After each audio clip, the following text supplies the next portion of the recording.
પશુઓમાં આરહો આવમાં પાણી ભરાઈ જવાની બીમારીમાં ઘરગથ્થુ ઉપચાર કેવી રીતે કરી શકાય તે અંગે પશુ ચિકિત્સા અધિકારીએ માહિતી આપી। હાલના સમયમાં પશુપાલનનો વ્યવસાય દિવસે ને દિવસે વ્યાપક બની રહ્યો છે।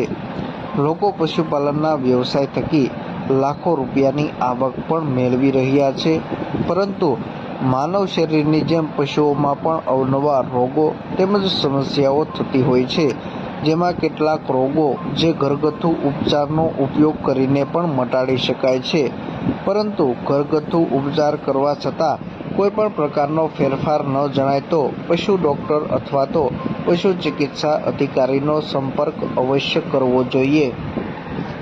નમસ્તે પશુપાલક મિત્રો, હું ડૉક્ટર રાહુલ જાડેજા। આરહો કે આવ ભરાઈ જવું, આવમાં પાણી ભરાવવું આ પ્રશ્ન જોવા મળે છે।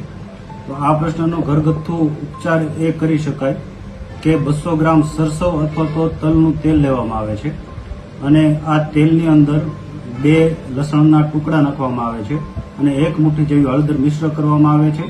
આ તમામ મિશ્રણને ગેસના સ્ટવ ઉપર મૂકીને જ્યાં સુધી લસણ અને હળદરની યોગ્ય સુગંધ આવે ત્યારે સ્ટવ ગરમ કરી દેવામાં આવે છે। સંપૂર્ણપણે મિશ્રણને ઉકાળવાની જરૂરિયાત રહેતી નથી। આ ઉપરાંત આપણે ખાસ તકેદારી રાખવાની કે આ તૈયાર થયેલું મિશ્રણ જે છે એ આવના ભાગે દિવસમાં 2 થી 3 વાર ઘસીને માલિશ કરવાની રહે છે, જેનાથી આવ ભરાઈ જવું કે આવમાં પાણી ભરાઈ જવું તેમાં સારી એવી રાહત જોવા મળે છે। તેમ છતાં પણ યોગ્ય રિઝલ્ટ ના મળે તો નજીકના પશુ ચિકિત્સા અધિકારીનો સંપર્ક કરી અને સારવાર લેવી અનિવાર્ય છે।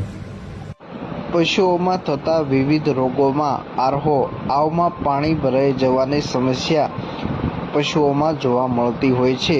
આવું થવાના કારણે પશુપાલકોને તેનું નુકસાન પહોંચતું હોય છે, પરંતુ તેને ઘરગથ્થુ ઉપચારથી પણ મટાડી શકાય છે। તેના માટે તલ અથવા સરસવનું તેલ 200 ગ્રામ, હળદર અને લસણની કળીનો ઉપયોગ કરી તેનું મિશ્રણ તૈયાર કરી લગાડવામાં આવે તો તેનાથી ખૂબ જ ફાયદો થતો હોય છે।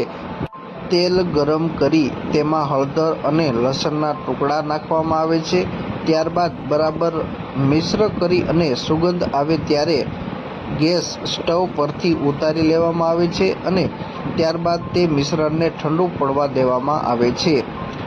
ઠંડુ મિશ્રણ થઈ ગયા બાદ જ્યાં પાણી ભરાયેલું છે ત્યાં અને આખા બાવલા પર મિશ્રણને ઘસીને લગાવવામાં આવે છે। દરરોજના માટે 3 દિવસ સુધી આ પ્રકારનો ઘરગથ્થુ ઉપચાર અપનાવવામાં આવે તો પશુઓમાં થતો આરહો એટલે કે આવમાં પાણી ભરાઈ જવાની સમસ્યાનું નિરાકરણ થતું હોય છે।